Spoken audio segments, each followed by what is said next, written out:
I was thinking about how that we have the Myers-Briggs typology, personality types. And according to that, there are 16 different personality types. And um, and I was thinking about how, there's so many more different types of people than that. But these types are based on, specific attributes of people. And they're all on a spectrum, really. But whatever, there's 16 types, and I was thinking,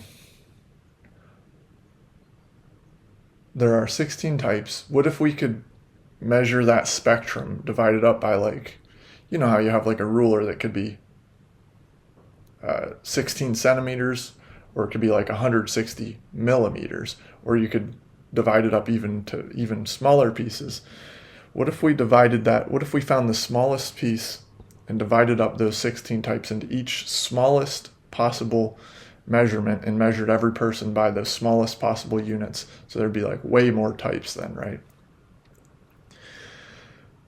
And then you have people that are different types. And then you have like someone who might be an INFP, but have red hair, and an INFP who has blonde hair, and an INFP who has green eyes and blonde hair, and an INFP who has green eyes and red hair, and an INFP who has blue eyes and red hair. And so you have like, a bajillion different attributes of what a human being might have. Eye color, hair types, hair color, curliness, thickness, facial hair, just so many types. And I was like thinking, wonder if there is actually a limit to the number of types of people, like the number of attributes, variations. Like if the world were infinite and it went on infinitely, and humans just continued to exist infinitely, would eventually would there be the same human twice over time? Or would we just keep being completely unique infinitely, like infinitely unique? I like to think it's infinite. And one argument for that would be that, like red hair didn't always exist on humans, but over time we evolved to have red-haired human beings. And so who knows, maybe we might in the future evolve to have other hair color types or other personality types or whatever. Things flow. But maybe there's a limit too. I don't know. There could be a limit. There probably is maybe a limit. I don't know. Nobody knows. It's one of those questions. So that leads me to my second thought. My second thought was that we have these questions sometimes that we know there's no possible answer to, and we still ponder them. There's still some value in asking questions without knowing an answer, or knowing that you won't receive an answer. And just wondering, what if?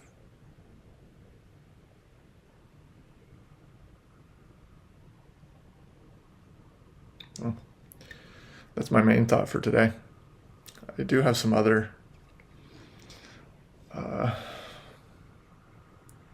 things. Let's do an Aesop's fable first, and then a Mr. Rogers quote, and then we'll talk about like another idea I have about feelings, maybe. The Fox and the Boar. Oh, that's a good picture. I don't know if you'll be able to tell, but it's a fox. You see the fox by my finger there? And then there's the boar there. The Fox and the Boar. A boar stood whetting his tusks against an old tree. The fox, who happened to come by at the same time, asked him why he made those martial preparations of whetting his teeth, since there was no enemy near that he could perceive. "That may be, Master Fox," said the boar, But we should scour up our arms while we have leisure, you know. For in time of danger, we shall have something else to do. That's seems like a scarcity mindset thing, but maybe, yeah, I mean. The lesson it says is, the discreet man should have a reserve of everything that is necessary before the time comes for him to make use of them. That's like Joseph in the Old Testament, you know. He went to Egypt and he had a dream, and he stored up grain. He told the Pharaoh to store up grain. And they stored up grain, and there ended up being a famine. And so storing grain, that's what that is, right? It's like you store up your grain in the good times. You take some of the excess, store it, and then when the bad times come, you have it. And it's just a fact that bad times are going to come at some point. You know, it just happens. And so we want to be able to weather the storm as best we can. Let's do Mr. Rogers. And that fable actually kind of a little bit leads into the other thing I was going to talk about. All right, we got some psychology here. It's Mr. Rogers. Erik Erikson, a psychologist whose insight into human development has been an important foundation of our work here in the neighborhood, said that tradition is to human beings what instinct is to animals. Imagine the chaos if animals lost their instincts. So would it be if human beings were to lose all their traditions. The study of history helps keep traditions alive. When we study how our ancestors dealt with challenges, we can hopefully learn from their successes and failures and fashion our response to challenges in even more naturally human ways. Tradition.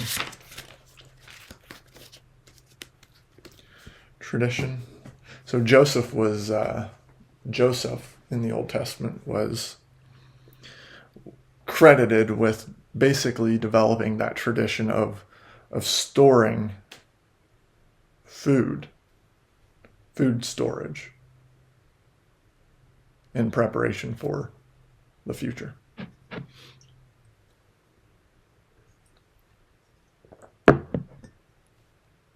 And that became a tradition, right? We traditionally, farmers began storing excess foods. Silos. We have silos.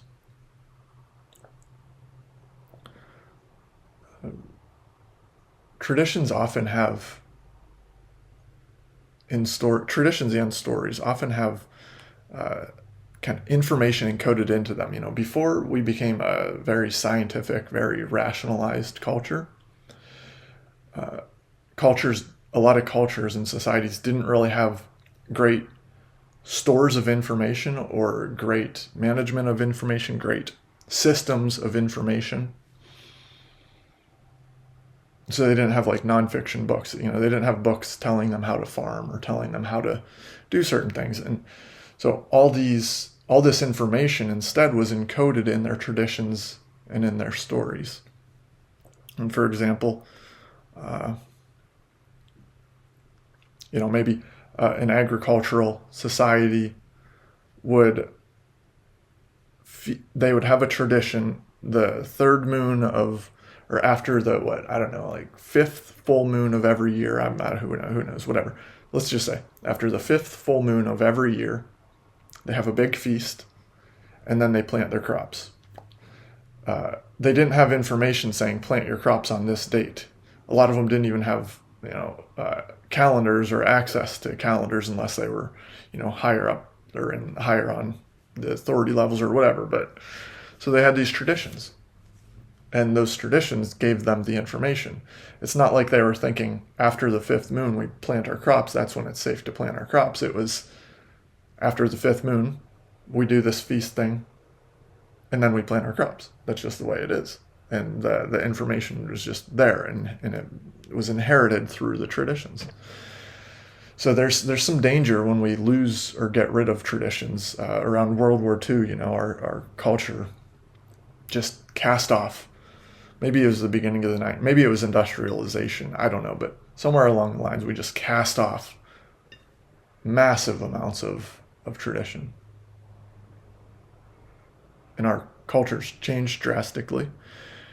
And the danger of that is that you lose whatever information was encoded in those traditions, especially if you're not being aware and careful about that. And so you got to be careful getting rid of some traditions, maybe aren't good traditions, child sacrifices, things like that, A lot of cultures had traditions of child sacrifices and or slavery, that kind of thing. And so, we do want to get rid of certain bad parts of traditions or bad traditions, but we have to acknowledge and understand that when we get rid of traditions, we're probably also going to lose some kind of encoded information. And if we are aware of that, then, maybe we can take out the best of the traditions and without carrying on the worst of them.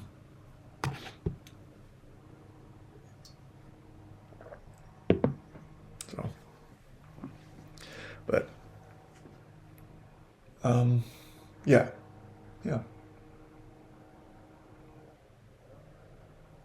The other thing, I mentioned storms at some point. What did I say about a storm? Weathering a storm, I don't know. I'm feeling kind of like, my mood today is like kind of whiny. Feeling kind of whiny today. Melancholic, I guess, is probably a good term. I feel a little better now than I did earlier this morning. I got some work done and that, helps. I feel better now. But I still feel a little bit whiny, and that's okay, I guess that's a good way to kind of finish this video off, is I wanted to say, like, whatever you're feeling, it's okay. Now, feelings are strange because, especially in our world, because we expect everything to make sense and to be rational, to be scientifically proven, stuff like that. And emotions and feelings are sometimes completely irrational. They're like the weather, We try so hard to have science that can predict the weather. We have forecasting. And then oftentimes you look at the forecast for the next 3 hours and it says it's going to be sunny, and then it ends up storming, And it just makes no sense. It's like, well, this doesn't make sense. This doesn't add up. It's not rational. And that's how feelings are a lot of times. But that doesn't mean they're not real. When we feel them, we really do feel that way. And there can be a real physical reaction in our bodies or in our minds, a real reaction. We really feel those. And so they are real. And because they're real, because they exist, they oppose nothingness. And because they oppose nothingness, they deserve some level of reverence, respect. And so we should respect our feelings, acknowledge them. Just like you might acknowledge a storm, a storm coming in. You don't just keep going about your merry day and ignore the storm unless you want to risk being struck by lightning or getting drenched in a rain pour or whatever, You pay attention to it, and then you do what is needed. Maybe that means, if you're going through an emotional storm, maybe that means you have to take a few minutes and just lay on the floor and take a few deep breaths. Maybe it means you have to hunker down inside all day. Maybe it means you have to get outside and go for a jog. Whatever it means, you start to learn as you listen to your body. So many of us want to just drown out the signals or ignore, or fight against whatever our whatever symptoms we have. Our whole medical industry is built around shutting off symptoms. But listening to symptoms is, when you listen, you treat them like you would want to be treated. And it's kind of weird. I know they're just symptoms, but it's a language that your body is speaking. And so if you listen, you can learn a lot. You can grow a lot. And you're respecting, you're revering something that should be revered and should be respected. That is something that is worthy and valuable of dignity, worthy of dignity. So, whatever you're feeling, it's okay to feel that way. It doesn't have to be rational. Sometimes it's irrational. And that you don't have to behave based on your emotions, right? You can, if you're angry, you don't have to throw something across the room. But you can still acknowledge that anger and listen to it. What is it trying to tell me? Is it telling me there should be a boundary I need to set here? Is it telling me that I had too much coffee this morning? Is it telling me that I need to take a few deep breaths and relax for a while? Whatever. You just listen. That's the key, I think. So you acknowledge it and you listen. You accept it. It's okay. It's okay to be whatever you're feeling. I'm feeling whiny this morning, and that's okay. And I listen and I pay attention, and maybe I can do something about it. And maybe I can think of something to do about it that's healthy. And just sometimes like when a storm comes, you just got to weather the storm. Sometimes you got to wait it out inside, Maybe I just got to find something in some core shelter inside of me where I can just wait and weather the emotion. It's all about, discernment, paying attention, accepting, questioning, inquiring, wondering. Yeah. So that's all I have. Thanks for watching. If you like this video, give it a thumbs up. I know it's hard for this kind of stuff to rank high in algorithms or anything, but I don't really care too much about that. I just want to talk. Like, I want to offer presence and just myself and my mind, because I think of these things and I think they're worth sharing, and I hope they can help somebody. And even if it doesn't fit into a search engine optimization or an algorithm or whatever, that doesn't mean it shouldn't be shared, right? So just share it anyway. So if you do like it, give it a like so that I know to keep sharing. And also, I think it could, I don't know how this all works, but it probably, I would guess,